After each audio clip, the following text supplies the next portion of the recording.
आदरणीय भारतीय समभाग गुंतवणूकदारांनो, नमस्कार. ठाणे महाराष्ट्र येथून मी सत्यजित अभयकुमार शहा. गेली 6 वर्ष जे मी 6 वर्षापूर्वी चालू केलेली आणि अजूनही चालू ठेवलेली माझी मोहीम, ज्याला इंग्रजीमध्ये ELM म्हणजे इक्विटी लिटरसी मिशन अथवा मराठीत याला समभाग गुंतवणूक साक्षरता मोहीम असे म्हणतात, त्या मोहिमेअंतर्गत आजचा हा व्हिडिओ मी आपल्या समोर सादर करीत आहे.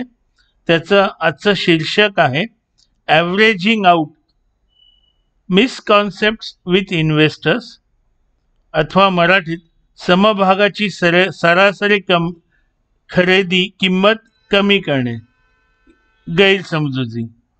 आता कसं असतं ना, मी अगोदर 2 मिनिटांत माझी जी मोहीम आहे या माझ्या समभाग गुंतवणूक साक्षरता मोहिमेअंतर्गत भारतीय गुंतवणूकदार, साधे गुंतवणूकदार अथवा समभाग गुंतवणूकदार कोणी असतील, त्यांच्या मनात समभाग गुंतवणुकीविषयी अतिशय गैरसमज असतात.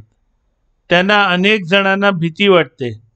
मला सांगायला अतिशय दुःख होतं की मराठी समभाग गुंतवणूकदार, माझ्या मते 95 ते 97% मराठी समभाग गुंतवणूकदार मराठी गुंतवणूकदार समभाग गुंतवणुकीत गुंतवणूक करीत नाहीत. आणि हेच तुम्ही गुजराती व्यक्तींमध्ये पाहिलं तर ते अंदाजे 60 ते 75% गुजराती माणूस हा समभाग गुंतवणुकीत आहे. आणि आता माझ्या लक्षात आलेलं आहे की मराठी माणसालाही समभाग गुंतवणूक करायची, पण त्याच्या मनात असलेल्या प्रश्नाची उत्तरं कोणीही देत नाही. ते यूट्यूब बघतात, अजून दुनियाभरचं बघतात, पण त्यात सगळं हेच असतं. तुम्ही हा क्लास लावा, तो क्लास लावा, मी तुम्हाला 15 मिनिटात शिकवतो, 5 मिनिटात शिकवतो, 30 मिनिटात शिकवतो, 40 मिनिटात शिकवतो, 70 मिनिटात शिकवतो. एका इंजिनियरनी, जो एका भल्या मोठ्या IT कंपनीमध्ये काम करतो, त्याने 40 का किती तासांचा म्हणजे 40 दिवस दररोज 1-1 तास लावलेला, काही फायदा नाही. कारण त्याने त्याची मला पोर्टफोलिओ पाठवली. त्या पोर्टफोलिओतले सगळे अजूनही लाल आहेत, एकच हिरवा होता. तर काहीतरी फायदा होऊ शकेल. जे मी नेहमी म्हणतो की अक्षरशः अशिक्षित आहेत भारतीय समभाग गुंतवणूकदार.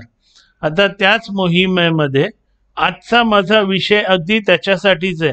इथे अजून एक सांगायचं होतं मला, आणि आवर्जून सांगायचं की हे सगळे अनेक जण मला हे विचारून का भांबावून सोडतात, आम्हाला टिप द्या, तो समभाग सांगा, तुम्ही काय घेता ते सांगा.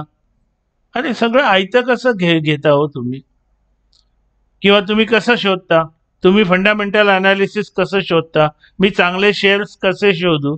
साहेब, मला 37-38 भले 30 वर्ष लागले, कारण कोविड आल्यानंतर तर माझा अभ्यास खूप वाढला. तोपर्यंत मी अजूनही माझा व्यवसाय स्वतःचा वेगळा आहे, तो पाहतोच आहे, पण तेव्हाही जोरात पाहत होतो. पण कोविड नंतर सगळं चित्र पालटलं गेलं. आणि एक लक्षात ठेवा, समभाग गुंतवणुकीत मी 38 वर्षांपासून आहे, म्हणून अजूनही मला पैशाचा काहीही अडचण आलेली नाही. कोविडमध्येही, कोविड नंतरही, अजूनही. तर महत्त्वाचं काय ना, भारतीय गुंतवणूकदारांनो, सगळं आयतं तोंडात घास घालण्याचा नका हव्यास धरू, ज्याला आजच्या शुद्ध मराठीत स्पून फिडिंग म्हणतात, ते नका अपेक्षित ठेवू तुम्ही. आजचा विषय ते खूप महत्त्वाचं आहे. ॲव्हरेजिंग म्हणजे ॲव्हरेजिंग आउट. आता कसं आहे ना, आदरणीय गुंतवणूकदारांनो, कुठेतरी काहीतरी एक शब्द वाचून, 2 शब्द वाचून कोणाच्या तरीमुळे कोणता तरी समभाग घेतला जातो. आता एक उदाहरण,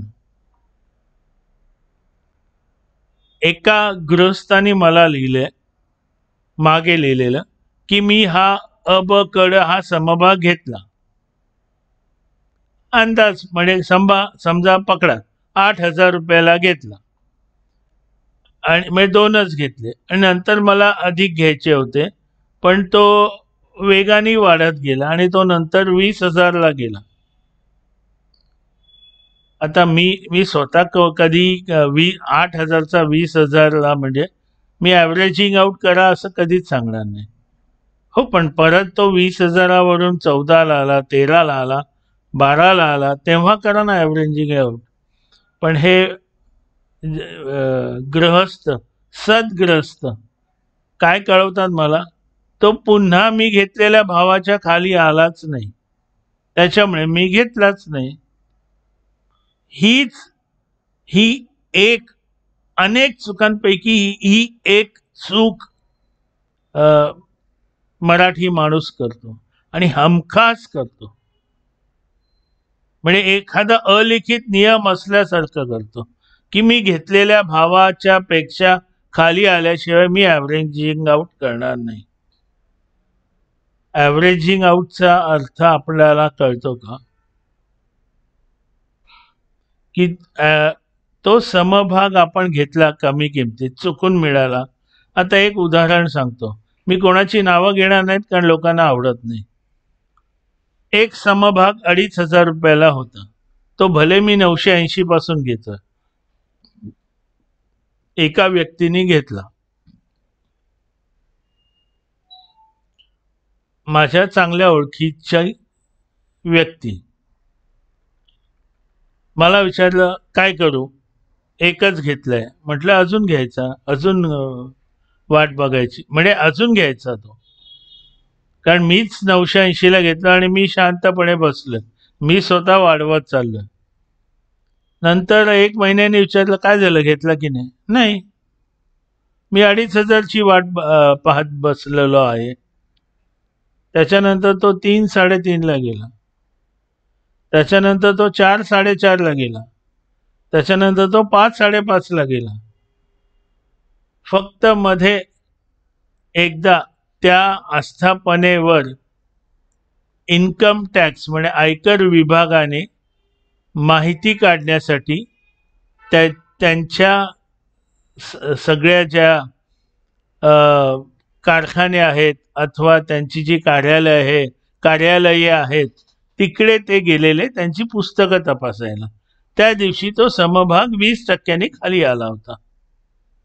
मी तेव्हा पण सांगितलेलं आता तरी उचल तो समभाग. नाही, मी आता तो 3,500ला गेल्याशिवाय घेणार नाही.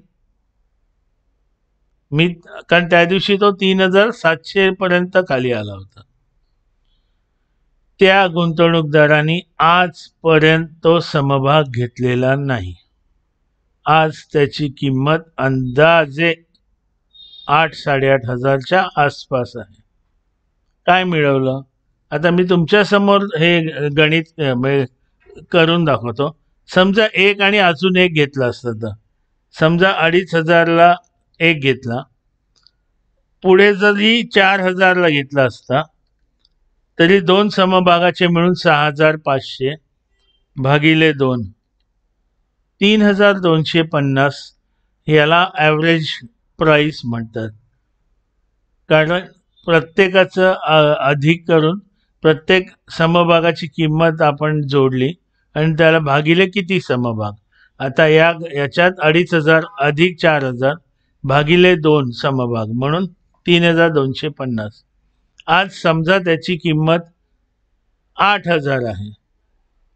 आता 8,000तून 3,250 8,000तून 3,250 म्हणजे नफा 4,750 आणि आता ॲव्हरेज आउट किती झालंय 3,250. तुम्हाला आश्चर्य वाटेल 146% नफा आहे. आणि अजून एक फक्त 2,500चा आज जर विकला 8,000 वजा 2,500 5,500 फायदा. पण 8,000 वजा 3,250 आणि 2 आहेत आपल्याकडे समभाग, 9,500 फायदा. आता तुम्ही सांगा हे हे कुठल्या याच्यात फायदा आहे? ॲव्हरेजिंग आउट करण्यात फायदा आहे का नाही करण्यात फायदा आहे? आणि मी त्या जागी असतो तर परत 3,700ला घेतला असता, कारण त्या दिवशी तर लो सर्किट लागलेलं, कोणी घेणारे नव्हते, पण मी घेतले त्या दिवशी. आता दुसरं एक तुम्हाला सांगतो, मी 2,500ला घेतला MRF. आता मी टपून बसलो, जेव्हा 1,00,000ला परत जाईल तेव्हा मी परत घेणार. आता एकच समजा घेऊन मी तुम्हाला दाखवतो. 1,00,000 अधिक 2,500 म्हणजे 1,00,000. एक मिनिट हा.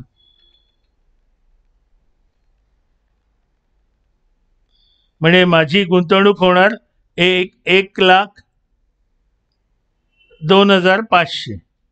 आता ॲव्हरेजिंग बघा त्याचं किती होतं, फक्त 51,000 होतात. तो आता 1,60,000ला जाऊन आलाय. म्हणजे 1,60,000तून मी 51 काढले. तुम्ही विचार करा केवढा फायदा आहे. मी फक्त तो 2,500च घेऊन बसलो ना, सगळं चुकीचं आहे.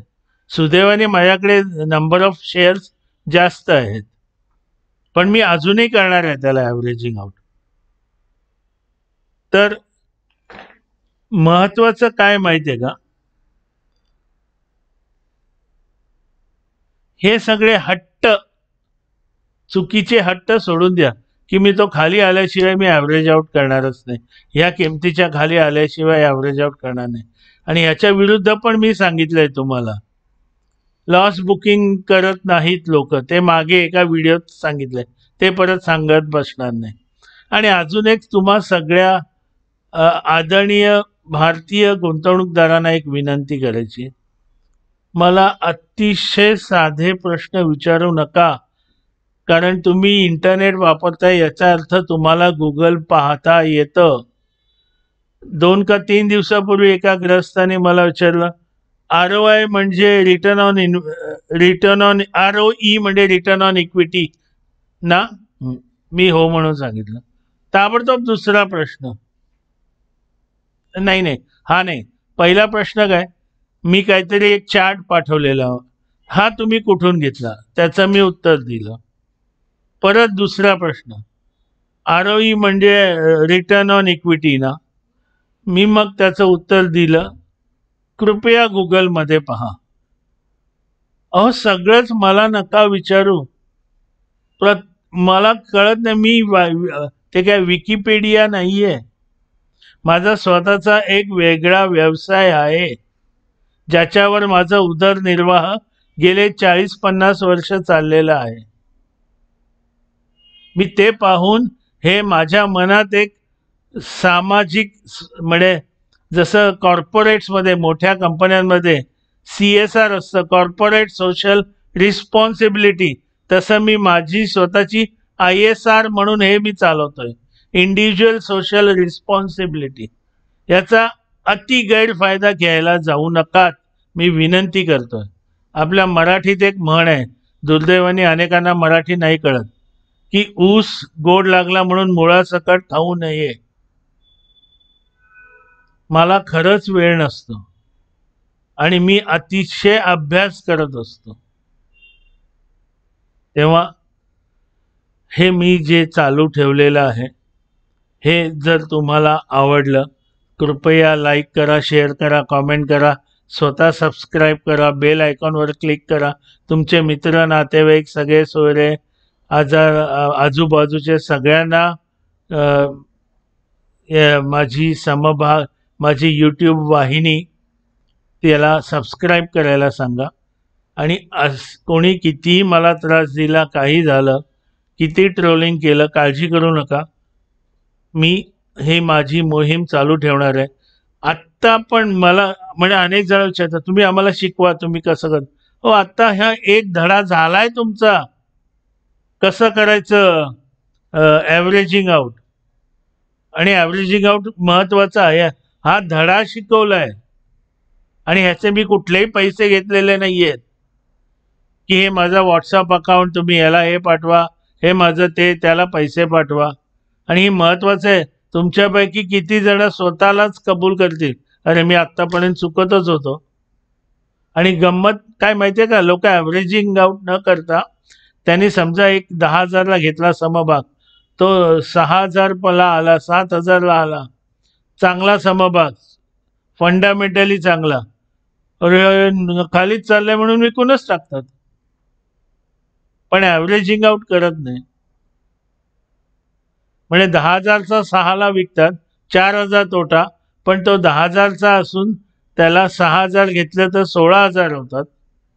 16,000ला 2 म्हणजे ते 8,000ला परचेस प्राइस होते. पण काही दिवसांनी तोच समभाग 12-14,000ला जातो. हे कोणाला कळतच नाही. थोडंसं जर तुम्हाला समभाग गुंतवणुकीतून भरघोस नफा हवाय, मी त्याची उदाहरणं, त्याचे पुरावे नेहमी देत असतो. आत्ता सुद्धा मी एक स्टेटसला टाकलेलं आहे.